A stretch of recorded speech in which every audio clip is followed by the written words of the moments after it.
DA news plus पर।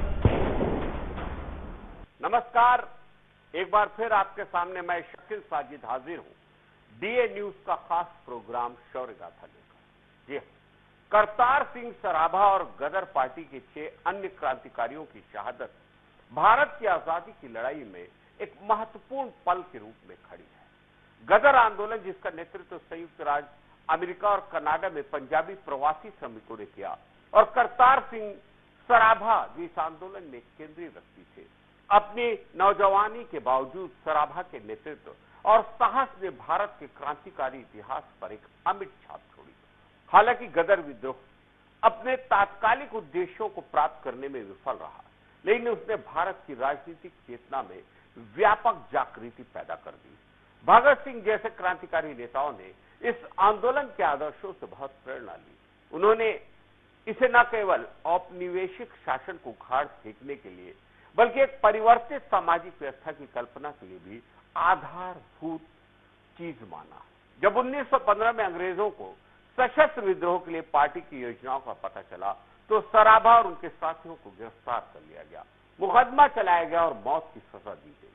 महज 19 साल की उम्र में करतार सिंह सराभा हंसते हंसते फांसी के फंदे पर चढ़ गए। देखिए ये रिपोर्ट शौर्य गाथा में।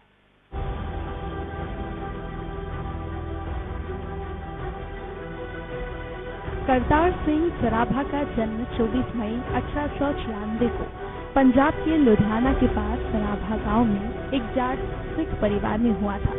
उनके पिता मंगल सिंह ग्रेवाल और माता साहिब कौर थी। करतार सिंह की एक छोटी बहन धन्ना कौर भी थी। दोनों बहन भाइयों का पालन पोषण दादा बदन सिंह ने किया। करतार सिंह के 3 चाचा बिशन, वीर और बख्शीश सिंह उच्च सरकारी पदों पर कार्यरत थे। करतार सिंह ने अपनी प्रारंभिक शिक्षा लुधियाना के स्कूलों में की। बाद में उन्हें अपने चाचा के पास उड़ीसा जाना पड़ा, और इन दिनों उड़ीसा बंगाल प्रांत का हिस्सा था, जो राजनीतिक रूप से अधिक जागरूक था। वहां के माहौल में सराभा ने स्कूली शिक्षा के साथ साथ अन्य ज्ञानवर्धक किताबें भी पढ़ना शुरू कर दिया। 10वीं कक्षा उत्तीर्ण करने के बाद उनके परिवार ने उन्हें उच्च शिक्षा के लिए अमेरिका भेजने का निर्णय लिया, और 1 जनवरी 1912 को सराभा ने अमेरिका की धरती पर कदम रखा। उस समय उनकी आयु महज 15 वर्ष से कुछ ही माह थी। इस उम्र में सराभा ने उड़ीसा के रेवांशा कॉलेज में 11वीं कक्षा की परीक्षा उत्तीर्ण की थी। सराभा गांव के रूलिया सिंह 1908 में अमेरिका पहुंचे थे, और अमेरिका प्रवास के शुरुआती दिनों में सराभा अपने गांव के रूलिया सिंह के साथ रहे। उनके बचपन के जीवन से जुड़े क्षणों में ऐतिहासिकता के तत्वों की शुरुआत उनके अमेरिका प्रवास के दौरान हुई, जब उन्होंने एक स्वतंत्र देश में रहते हुए अपनी राष्ट्रीयता, अस्मिता, स्वाभिमान और एक स्वतंत्र व्यक्ति के रूप में जीने की इच्छा विकसित की। इस जागृति की शुरुआत सैन फ्रांसिस्को के बंदरगाह पर उतरते ही शुरू हो गई, जब अव्रजन अधिकारी ने उनसे अमेरिका आने का कारण पूछा, और सराभा ने बर्कली विश्वविद्यालय में उच्च शिक्षा प्राप्त करने का अपना उद्देश्य बताया। परंतु उतरने की इजाजत न देने के बारे में अधिकारी के सवाल के जवाब में सराभा ने तार्किक जवाब देकर अधिकारी को संतुष्ट किया। लेकिन अमेरिका में 2-3 महीने के प्रवास के दौरान जगह जगह मिले अपमान और अनादर ने सराभा के भीतर की सुप्त चेतना को जगाना शुरू कर दिया। एक बुजुर्ग महिला के घर में किराएदार के रूप में रहते हुए जब महिला ने अमेरिका के स्वतंत्रता दिवस के अवसर पर घर को फूलों और वीर नायकों के चित्रों से सजाया, तो सराभा ने उसका कारण पूछा। महिला ने बताया कि अमेरिका के स्वतंत्रता दिवस पर नागरिक अपने घरों को इसी तरह सजाकर खुशी का इजहार करते हैं। तो सराभा के मन में भी यह भाव आया कि हमारे देश में भी स्वतंत्रता दिवस होना चाहिए। संयुक्त राज्य अमेरिका में प्रवास करने वाले भारतीय, जिनमें अधिकतर पंजाबी थे, अक्सर पश्चिमी तट के शहरों में रहते थे और काम की तलाश में रहते थे। इन शहरों में पोर्टलैंड, सेंट जॉन, एस्टोरिया, एवरेज शामिल थे, जहां लकड़ी के कारखानों और रेलवे कार्यशालाओं में काम करने वाले भारतीय 20-20 के समूह में रहते थे। कनाडा और अमेरिका में गोरे लोगों के नस्लवादी रवैये से भारतीय कामगार बहुत दुखी थे। जहां संत तेजा सिंह कनाडा में भारतीयों के साथ इस भेदभावपूर्ण व्यवहार के खिलाफ लड़ रहे थे, वहीं ज्वाला सिंह ठाटिया अमेरिका में लड़ रहे थे। उन्होंने छात्रों को भारत से अमेरिका पढ़ने के लिए लाने के लिए अपनी जेब से छात्रवृत्ति दी। करतार सिंह सराभा कुछ समय तक अपने गांव के रुलिया सिंह के साथ एस्टोरिया में रहे। 1912 के प्रारंभ में पोर्टलैंड में भारतीय श्रमिकों का एक बड़ा सम्मेलन हुआ, जिसमें बाबा सोहन सिंह भकना, हरनाम सिंह, टुंडीलाल काशीराम ने भाग लिया। ये सभी आगे चलकर गदर पार्टी के महत्वपूर्ण नेता बनकर उठे। इसी समय करतार सिंह की मुलाकात ज्वाला सिंह ठट्टिया से भी हुई, जिन्होंने उनके बर्कले विश्वविद्यालय में दाखिला लेने के लिए प्रेरित किया, जहां सराभा रसायन विज्ञान के छात्र बने। करतार सिंह बर्कले विश्वविद्यालय के पंजाबी हॉस्टल में रहने लगे। उस समय बर्कले विश्वविद्यालय में लगभग 30 छात्र पढ़ते थे, जिनमें से अधिकांश पंजाबी और बंगाली थे। दिसंबर 1912 में ये छात्र लाला हरदयाल के संपर्क में, जो उन्हें भाषण देने गए। उन्होंने छात्रों के सामने भारत में गुलामी के विषय में बहुत ही जोशीला भाषण दिया। भाषण के बाद हरदयाल ने विद्यार्थियों से व्यक्तिगत बातचीत भी की। लाला हरदयाल और भाई परमानंद ने भारतीय छात्रों के दिलों में ब्रिटिश औपनिवेशिक सरकार के खिलाफ भावनाएं पैदा करने में बड़ी भूमिका निभाई। भाई परमानंद सराभा के संपर्क में रहे। इससे धीरे धीरे सराभा के मन में देशभक्ति की प्रबल भावना जागरूक हुई और वह देश के लिए मर मिटने का संकल्प लेने की ओर बढ़ने लगी। 1857 के प्रथम स्वतंत्रता संग्राम की विफलता के बाद ब्रिटिश सरकार ने सत्ता पर सीधा कब्जा कर लिया और एक तरफ दमन शुरू कर दिया और दूसरी तरफ भारत में औपनिवेशिक व्यवस्था का निर्माण शुरू कर दिया। चूंकि ब्रिटेन में स्वयं लोकतांत्रिक व्यवस्था थी, इसलिए नगरपालिका जैसी संस्थाएं भी बनाई गई। लेकिन भारत का आर्थिक शोषण अधिकतम करने के लिए यहाँ के देशीय उद्योगों को नष्ट कर दिया गया और यहाँ से कच्चा माल इंग्लैंड भेजा जाने लगा। इसी समय देश भर में रेलवे का जाल बिछाया जाने लगा। ब्रिटिश सरकार ने भारत के सामंतों को अपना सहयोगी बनाकर किसानों पर भयानक अत्याचार शुरू कर दिया। परिणाम स्वरूप 19वीं सदी के अंत में देश के कई हिस्सों में छिटपुट विद्रोह होने लगी। महाराष्ट्र और बंगाल तो इसके केंद्र बने ही, पंजाब में भी किसानों की हालत पूरी तरह खराब होने लगी।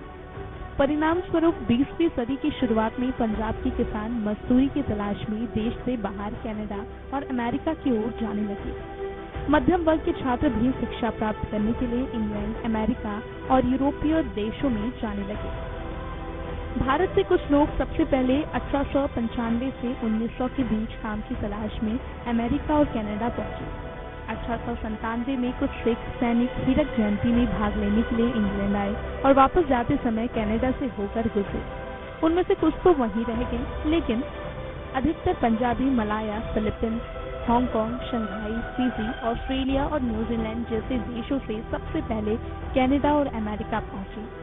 1905 में कनाडा पहुंचने वाले भारतीयों की संख्या महज 45 थी, जो 1908 में बढ़कर 2023 हो गई। 15 जुलाई 1913 को कैलिफोर्निया के पंजाबी भारतीयों ने इकट्ठा होकर गदर पार्टी का गठन किया। गदर पार्टी का उद्देश्य सशस्त्र संघर्ष के जरिए भारत में ब्रिटिश शासन से छुटकारा पाना था।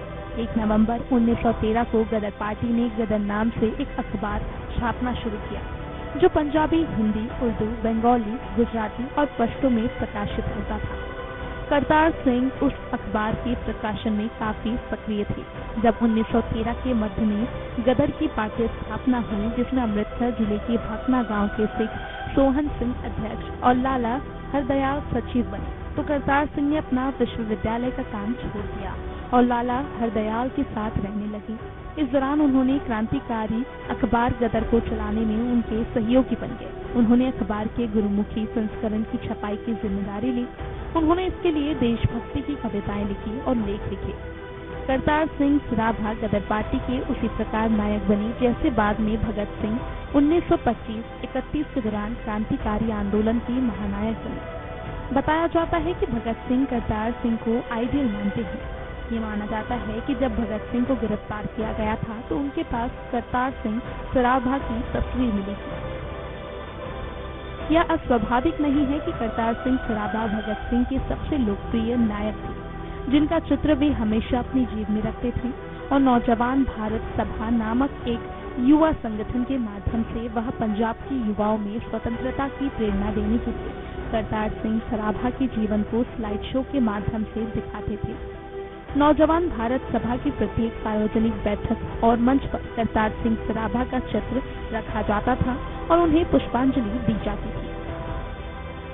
करतार सिंह सराभा अपने बहुत ही छोटे राजनीतिक जीवन की गतिविधियों के कारण गदर पार्टी आंदोलन के लोकनायक के रूप में उभरे। मात्र 2-3 वर्षों में ही सराभा ने अपने प्रखर व्यक्तित्व की ऐसी उज्जवल किरणें छोड़ी कि उन्होंने देश के युवाओं की आत्मा को देशभक्ति के रंग से सराबोर कर दिया। भारत में एक बड़ी क्रांति योजना के सिलसिले में उन्हें अंग्रेजी सरकार ने विष्णु गणेश पिंगले, बख्शीश सिंह, जगत सिंह, हरनाम सिंह और सुरेंद्र सिंह के साथ 1915 को लाहौर जेल में फांसी दे दी थी।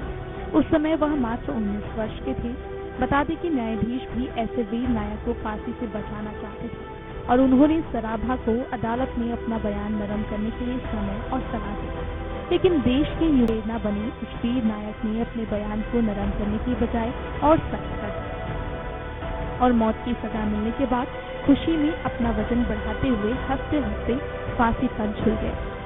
हमेशा की तरह वह काफी उत्साहित थे और उनका वजन भी बढ़ गया था और 16 नवंबर 1915 को उन्होंने भारत माता की जय का नारा लगाते हुए फांसी के फंदे को गले लगा लिया। वह उन गदरियों में से एक थे जिन्होंने विदेशी धरती पर भारत में औपनिवेशिक व्यवस्था पर हमला करने का एक भी मौका नहीं छोड़ा और इस तरह देश को गुलामी की जंजीरों से मुक्त कराया।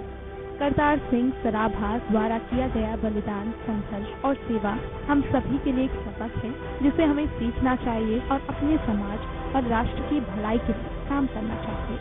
यह बताते चले कि बादल सरकार की वादा खिलाफी से खफा शहीद सराभा की चचेरी बहन पंजाब माता के नाम से विभूषित बीबी जगदीश कौर ने 15 अगस्त 2001 में मुख्यमंत्री आवास पर भूख हड़ताल करने का ऐलान किया था।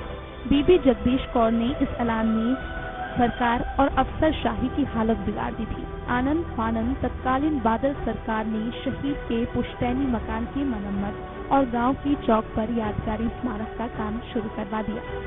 बीबी जगदीश कौर ने भी भूख हड़ताल वापस ले ली।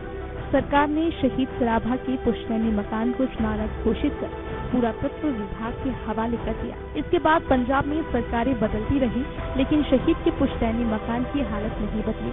मकान की मरम्मत के बाद दूसरी मंजिल का काम अधूरा छोड़ दिया गया जो आज तक पूरा नहीं हो पाया। पिछले कई वर्षों से रखरखाव की कमी के कारण बारिश के पानी ने मकान की दीवारों को खोखला कर दिया है।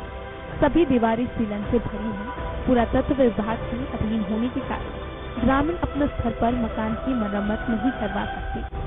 शहीद करतार सिंह सराभा को राष्ट्रीय शहीद घोषित करवाने के लिए 28 साल से संघर्ष कर रहे बलदेव सिंह देव सराभा ने कहा कि सरकार ने शहीद के पुश्तैनी मकान और यादगार स्मारक को बढ़ा दिया है। उन्होंने 2019 में करतार सिंह सराभा को राष्ट्रीय शहीद घोषित करने की मांग के लिए 23 मार्च को भूख हड़ताल की थी। 13 दिन बाद उन्होंने केंद्र सरकार के आश्वासन के बाद हड़ताल खत्म की थी, लेकिन आज तक सरकार ने करतार सिंह सराभा को राष्ट्रीय शहीद घोषित नहीं किया, लेकिन उनका संघर्ष जारी है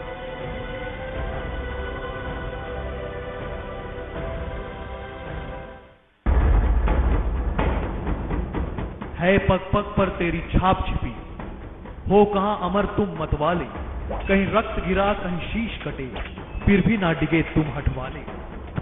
तुम स्याह समेटे बैठे थे अपने जीवन के हर पल में, तुम थे तभी ये उजियारे हैं आज हमारे आंगन में। जीवन अर्पण कर तुमने जो इस पुण्य धरा को पाला है, हर रोम रोम उपकार भरा है, ऋणी देश भी सारा है। शौर्य साहस समर्पण और बलिदान की वो अमिट वीर गाथाएं देखिए सिर्फ हमारे चैनल DA News Plus पर।